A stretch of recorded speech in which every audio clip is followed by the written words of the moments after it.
morning, everyone. It's Frances Simmons here from AROC. I do have two of my colleagues here with me today, and they can just poke their heads in and say hello. So Elise White on my right here and Nicole Rankin on my left. Elise and Nicole will be running the webinars pretty much going forward, and are always, as always, available to answer questions if you have any. So today the webinar is about the AROC Inpatient Rehabilitation Dashboard.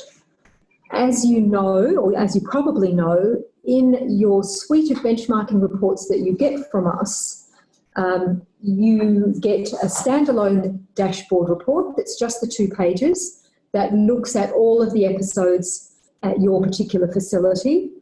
And then in each of the impairment-specific reports that your facility may receive, you will get a dashboard that looks at just the episodes relating to that particular impairment.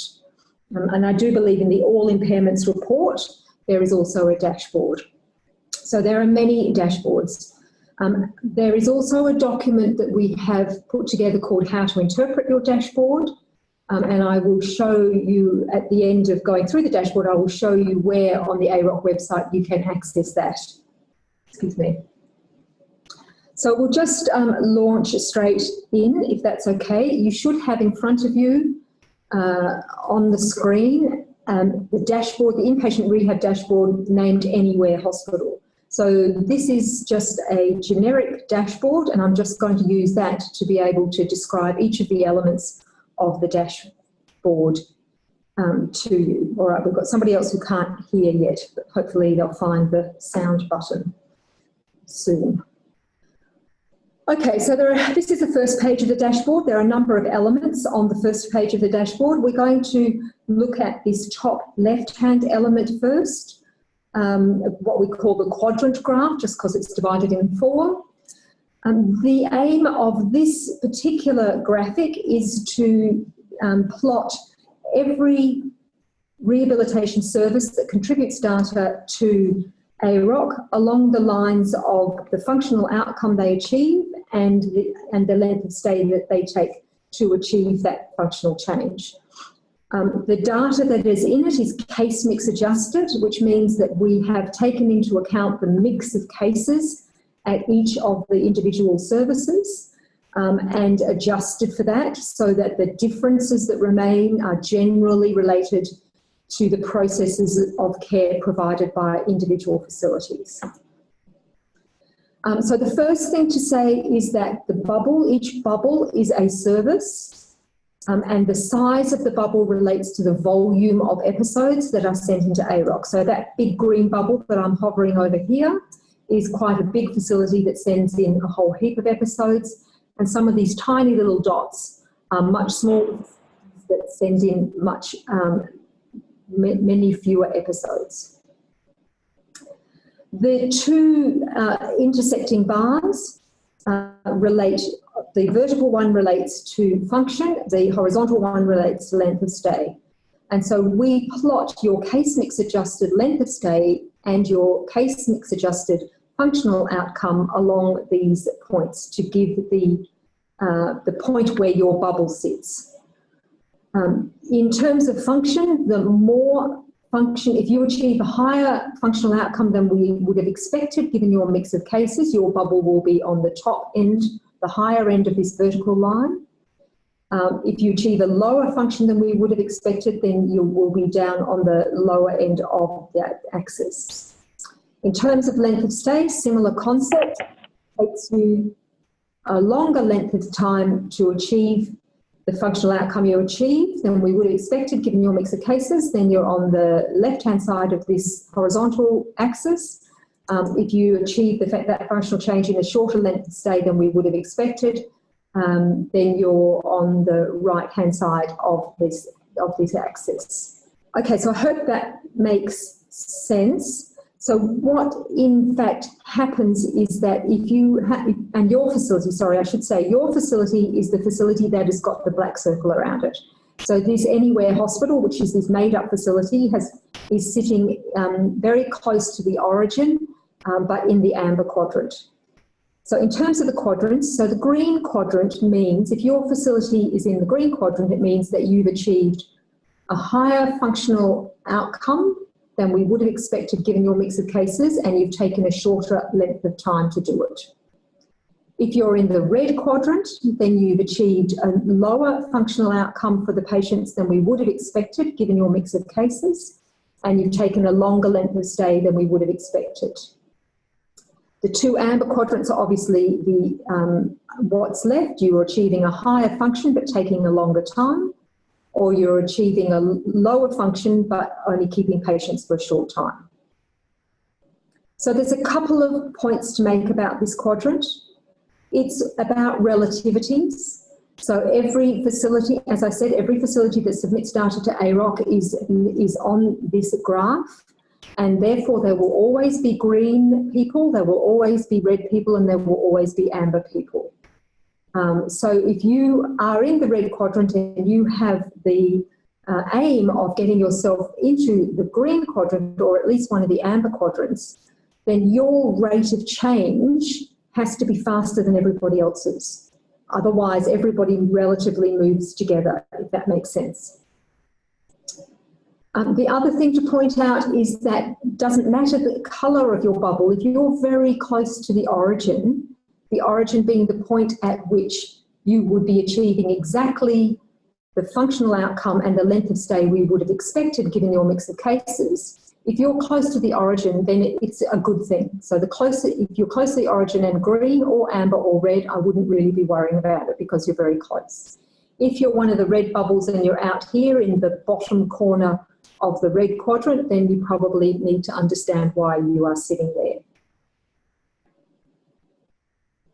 The other thing to point out is that from an AROC perspective, what we tell services is it actually doesn't matter which quadrant you're in, as long as you know why you're in that quadrant.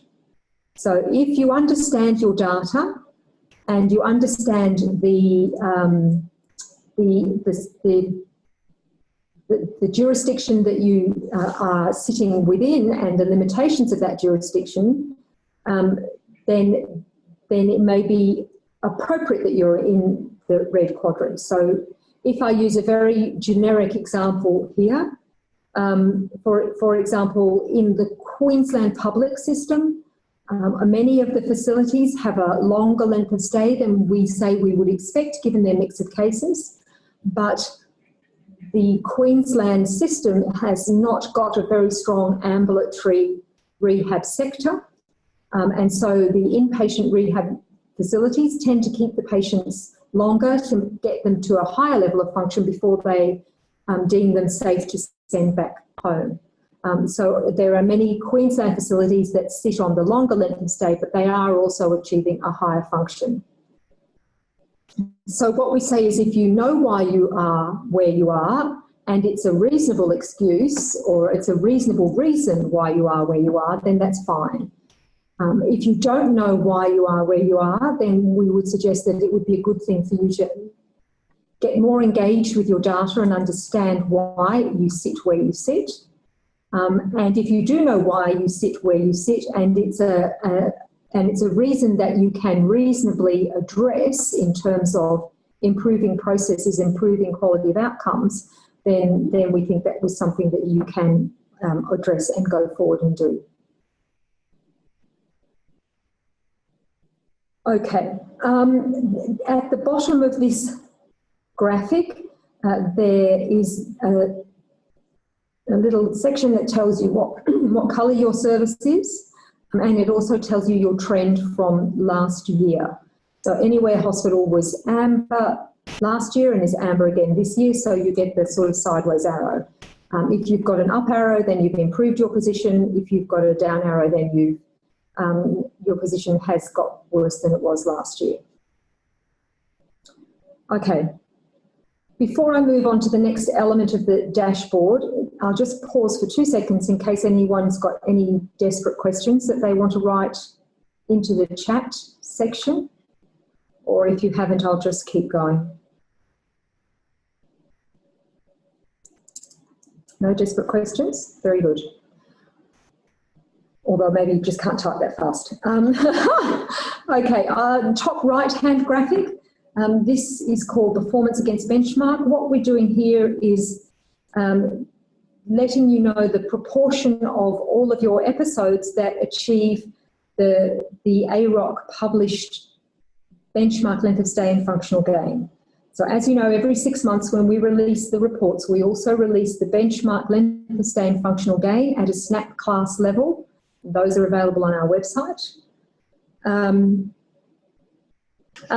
So what we're showing here in terms of performance against benchmark is the number of your episodes that achieved both the functional gain length of stay and both the functional gain benchmark and the length of stay benchmark. So for Anywhere Hospital, this facility achieved 29% of its episodes achieving both functional gain and length of stay benchmarks, and that represented 29% of their episodes. Anywhere Hospital had 20% of episodes that achieved the functional gain length of stay, functional gain benchmark, but not the length of stay benchmark, and 34 that achieved the length of stay benchmark, but not the functional gain benchmark, and 18% of episodes that achieved neither. And again, there is a little trend graphic at the bottom that shows how that performance has changed since last year. So Anywhere Hospital should be quite happy because the number of episodes that achieved neither benchmark has dropped since last year. And they've increased the number that achieved the length of stay benchmark, decreased the number that achieved only the functional gain benchmark, and have kept steady the number that achieved both benchmarks. Okay, so that's that graphic. So the little man is about functional gain and the bed is about the length of stay, and we didn't mean it to look like a little man jumping on a bed, which is what someone told us it looked like. So I hope you can see that it's two separate things. The graphic underneath, which is called change in accommodation, this is a very, very, very high level graphic and really is only showing you exactly that concept, the proportion of the episodes at your facility that came from and went back to the same type of accommodation versus those that came from and went back to a different type of accommodation. So same type of accommodation can be private residence to private residence, or it could be nursing home to nursing home. Different accommodation could be private residence to nursing home, or it could be nursing home to private residence. So it's very, very high level, and to get more detail around that accommodation and the services that go along with it, you need to delve into your individual reports. The graphic side of it shows your facility in the inner circle, with the grey being the proportion that came from and went back to the same accommodation, and the sort of reddy colour, the proportion that came from and went back to a different sort of accommodation. The black is the unknown. I struggle with why people don't know where they're discharging patients to. But those are the sorts of discussions that we have when we run the benchmarking workshops and we ask facilities, how can you not know that? Okay, so that's that graphic. The one at the bottom is really just giving you an indication for your facility of the number of episodes that you have sent into AROC and which impairment group they sit in. So for Anywhere Hospital, orthopaedic replacement was a big bucket, reconditioning is a big bucket, orthopaedic fracture a smaller bucket but still quite a lot, and then the others are all smaller buckets. So it says that for this facility there are 117 beds, and they sent in 1,357 episodes. Like I said, this is a made-up facility, but your facility will say that. Could I comment on the colour? Somebody's asked me to comment on the colour of the little arrows in the performance against benchmark. Sure.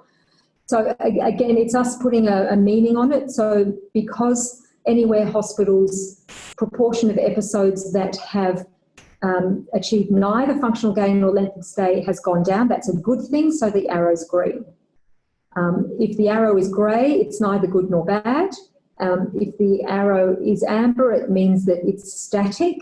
If the arrow is red, then we probably think it's not a good thing. Okay, hope that makes sense. When patients get moved to temporary accommodation, we don't know what their final discharge destination is going to be. You can make a pretty good guess about whether they're going to be going to some sort of a private residence or into some sort of supportive care. I would always counsel people to, no one's going to tell you off if you're wrong. It just means that the episode is then included in a lot of the outcomes analysis around that change in accommodation. Unknown becomes a category that we can't do a lot with. So if you have a patient that's going to temporary accommodation, whether it's supported or not, you clinically know, you can have a pretty good guess on whether you think that patient's going to improve or not and are likely to get out to a private residence supported by carers, or if they're going to need to be in some sort of supported accommodation. We would suggest that that would be, for AROC's purposes, that would be a good thing to do, because it then gives you access to more of your data in the analysis of outcomes. All right. So this is the second page of the dashboard, and there are a number of elements to this as well. I'll just start with the bottom element, which is completed episodes by facility. So what this shows is all the facilities in Australia. Each of the bars going up and down is a facility, and the axis here is the proportion of the episodes at each facility that were what we call completed. A completed episode is one where the patient has finished their rehab program and gone back to the community in some form or another. An incomplete episode is a patient who has had an interruption to their rehab episode and has ended up back in acute hospital land. That's a simplistic way of talking about the difference. As you can see across Australia, there's a range of the proportion of episodes that are completed, from 100% down to somebody down here who's only got about 50% of their episodes that are completed. So when you start getting low completions rates, sort of 75 and below, we're interested in understanding why that is happening, whether that is a coding issue, a data collection issue, or what the issue is that is causing you to not complete rehab for that proportion of patients. The lines here, the red line is the average of all all Australian facilities, so it's about 90%, on average 90% of patients' episodes are completed. Although at an individual facility level, obviously that varies. The little dotted line with the circles is a trend line showing your facility's trend in the proportion of completed episodes over the last 5 years. So for Anywhere Hospital, it's been pretty static, sitting at about that 90% from here, calendar year 2014, all the way to calendar year 2018. Okay, hope that is understandable. On the right-hand side at the top, we're now looking at a graphic that looks at the facilities, FIM training data. So obviously from an AROC perspective, it's very important to us that people make sure that their staff are FIM credentialed, that they are maintain their credentialing, and that they're trained appropriately in the use of the functional independence measure. From our perspective, the better, when people are trained and credentialed appropriately in the use of the tool, we get much higher quality data from those facilities. So that's why we look at this. So there are two things we look at. One is the FIM credentialed staff per 100 episodes. This is our way of trying to show you the proportion of your staff that are trained compared to other sites. And you can see that Anywhere Hospital has 6.5 FIM credentialed staff per 100 episodes that it is sending into AROC. And the comparator is all Australian facilities who have 6.1 credentialed staff per 100 episodes. So Anywhere Hospital is probably pretty happy with that statistic. We also give you the number of FIM credentialed facility trainers that your hospital has. For us, again, that is very important. We get much higher quality data where there is a facility trainer on site to support the FIM credentialed staff if they have any questions around FIM scoring, and we always suggest that you have more than one, and so our suggested minimum number of FIM credentialed trainers is 2 at any facility. The reason being that you've got backup. If one person leaves or goes on maternity leave or gets sick or whatever happens, then you do have a backup in place. So we will always suggest that there are 2. So that's the FIM training graphic.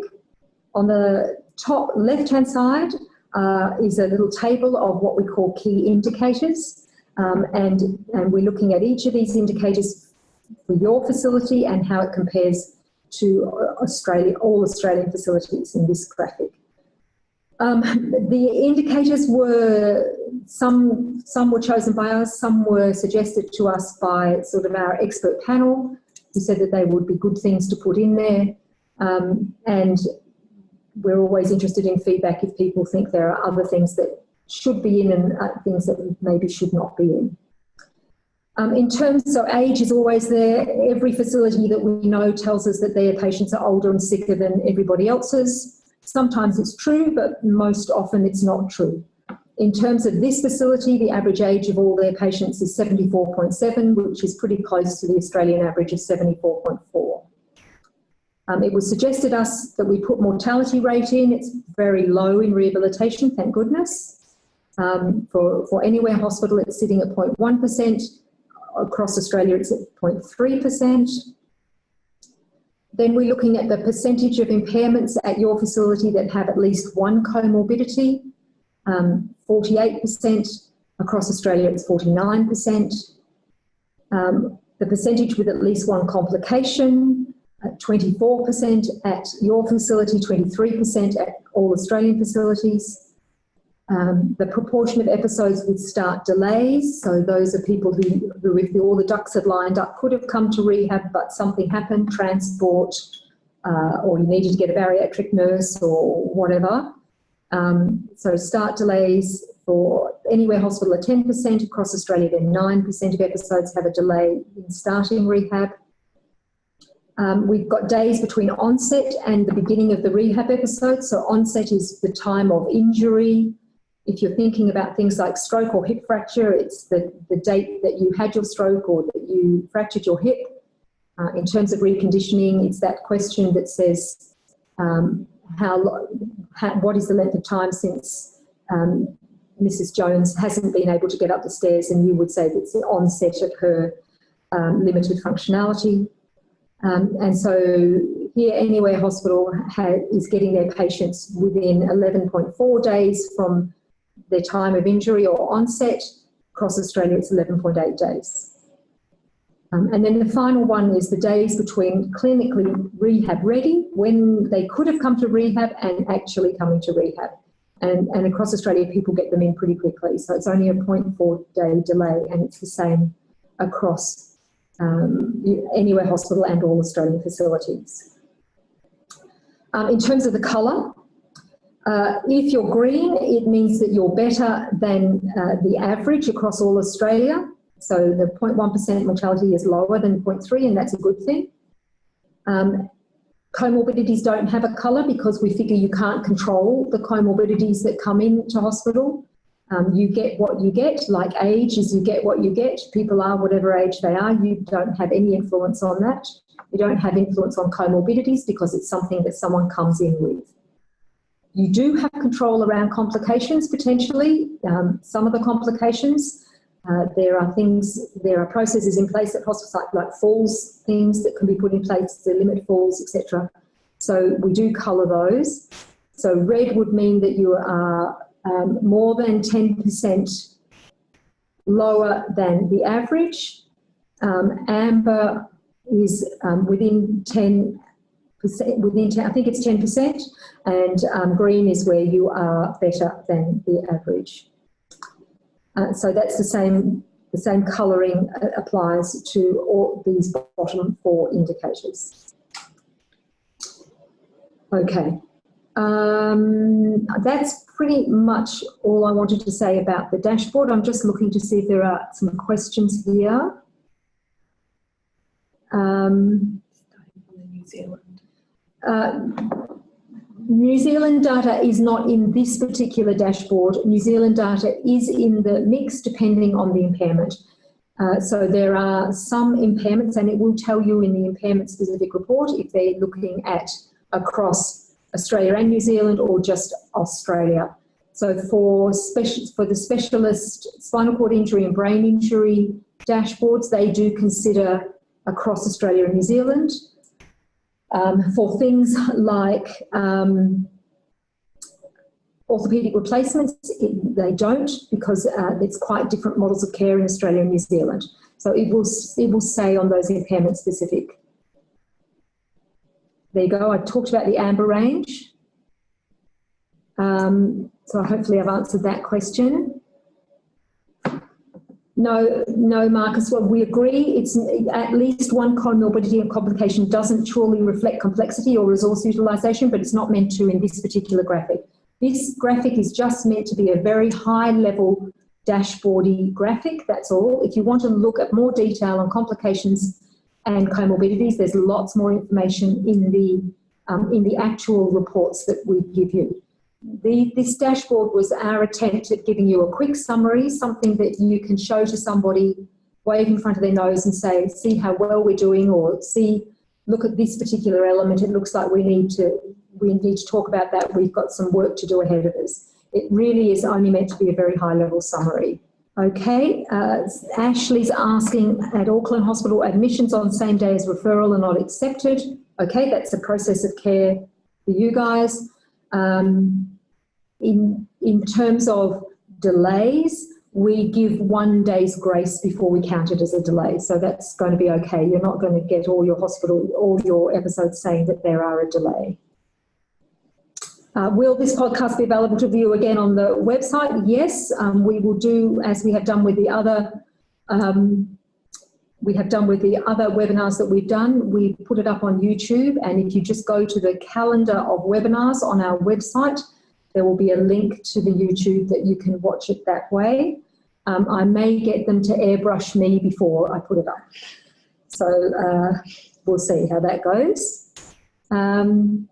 Okay, Ashley, if it does read as an error, then perhaps we can take that one offline, and will you send an email regarding this into the AROC email inbox, and we'll have a look at your data and see what's going on for you specifically. Western Health, could you please repeat how you would define start delay? So well, for me, the delay is if all the ducks have lined up, if you've gone and assessed a patient and you've said that they could start rehab tomorrow, but unfortunately we don't have a bed available, or we can't get the transport to bring them over for another 2 days, or what other myriad of reasons you can have for delay, then we would say that you should code that as a delay. Does that make sense? The data dictionary actually does clarify the definition of delay and gives examples. I believe so, yeah. I think it gives examples as well. So if you can't, you should be able to get to the data dictionary from the front page of the AROC website. So have a look at the data dictionary and see if that helps. That was Western Health. Thank you, Ashley. You'll email us. Maria, thank you, Maria. Can't type fast and spell at the same time. No, I get that very much. How is it different from clinically rehab and start date then? We'll check the data dictionary, thanks. Yes, well, the days between clinically rehab ready and start date are the delay in getting into rehab. So it's one and the same thing, just being described in a positive manner or a negative manner. Now, I was going to show you, I just need my tech help. I will show you where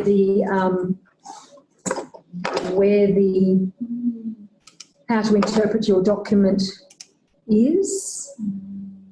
There. Oh, there we are. So now you're looking at the AROC website, and if you go, oh, well, I've lost my little highlighter spotlight. There we go. That one. So here we are over on this section. You can go into tools and resources, And then from there, if you scroll down a bit, there is this page called How to Interpret Your Reports and Webinars. And here's the How to Interpret Your Dashboard. There's also a How to Interpret Your Benchmarking Report. Okay.